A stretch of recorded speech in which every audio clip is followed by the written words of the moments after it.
You know you're in love when you can't sleep, because reality is much better, excuse me, much better than your dreams. Dr. Seuss. Oh, that was good. If you love somebody, let them go. If they return to you, they were always yours. If they don't, they never were. Khalil Gibran. And of course, my favorite, love one another, but make not a bond of love. Let it rather be a sea flowing, moving from one shore to the other, each of your souls. As many of you know, I'm having the experience of being in a relationship. And it began as friendship. Met each other, liked each other. Then it became an exclusive relationship. Then an engagement. And soon a marriage. Now, I've experienced this before. I love it. They know my story. And I was in my 20s, and I was giddily perverted in love.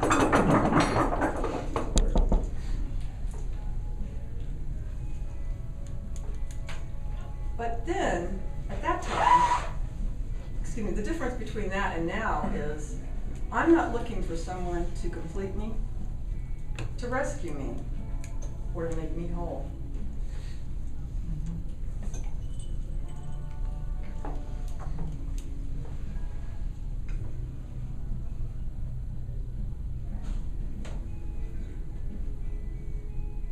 The person that I'm with, we are just on the train of life. And I know that we enjoy each other's company, and we share a lot of the same likes and dislikes. So it's a big difference between the first time. Dr. Gary Chapman, the director of Marriage and Family Life Incorporated, Consultants Incorporated, talks about, in his book, The 5 Languages, The Secret to Love That Lasts, about learning each other's language. He says that we all have love tanks, and that we either fill them or we deplete them by our actions, and describes some of the 5 languages that he speaks of. The first one is affirmations. This is where we would be positive towards our loved one instead of critical of them, pointing out the strengths that they have, the things that we appreciate about them. Normally, we're pretty hard on ourselves, so it's always good to be encouraging to the person that we love and not look at all their faults. Everybody else can tell them that. We tell ourselves that. The second one is quality time. And this is spending that wonderful time together where you're quiet. There's not cell phones, computers, TVs, children, where you can be together and listen to each other. Now, listening involves not listening so you can figure out what the problem is and fix it. Rather it is listening to that person and reflecting back to them what you believe you heard. And that's the true meaning of communication. We all want to be heard. We want someone to listen to us. It's very important. The third one is receiving gifts. This is one of my favorites. Both ways. It's not just for me. And the gift can be anything. It doesn't have to be very extravagant. It could be a card, it could be a rose, it could be a flower, it could be a note. One day Joe was at a meeting, and I happened to be driving by where I knew his meeting was. So I stopped, got a piece of paper, wrote, "Somebody loves you. Guess who?" and a little smiley face, and put it on his windshield.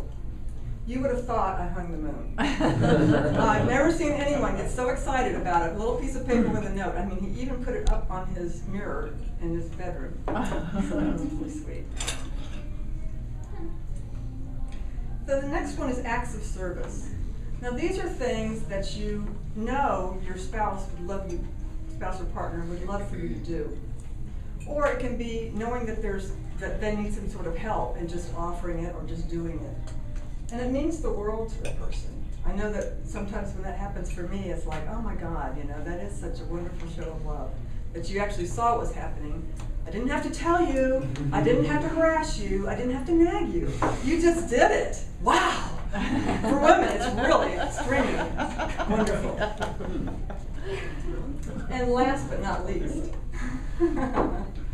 is physical touch. Little kisses, holding hands, touches on the arm.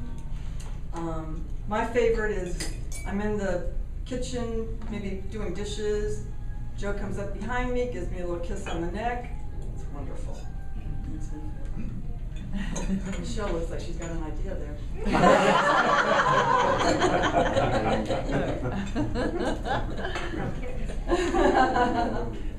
And it can be, like I said, it can just be a lot of fun.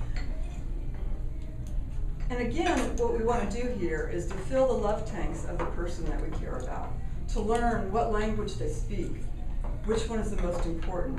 And in his book, there's a questionnaire in the back so that each of you can fill it out and then share it with the other. We're having a lot of fun with this, and I hope that you will too. Yes. Thank you.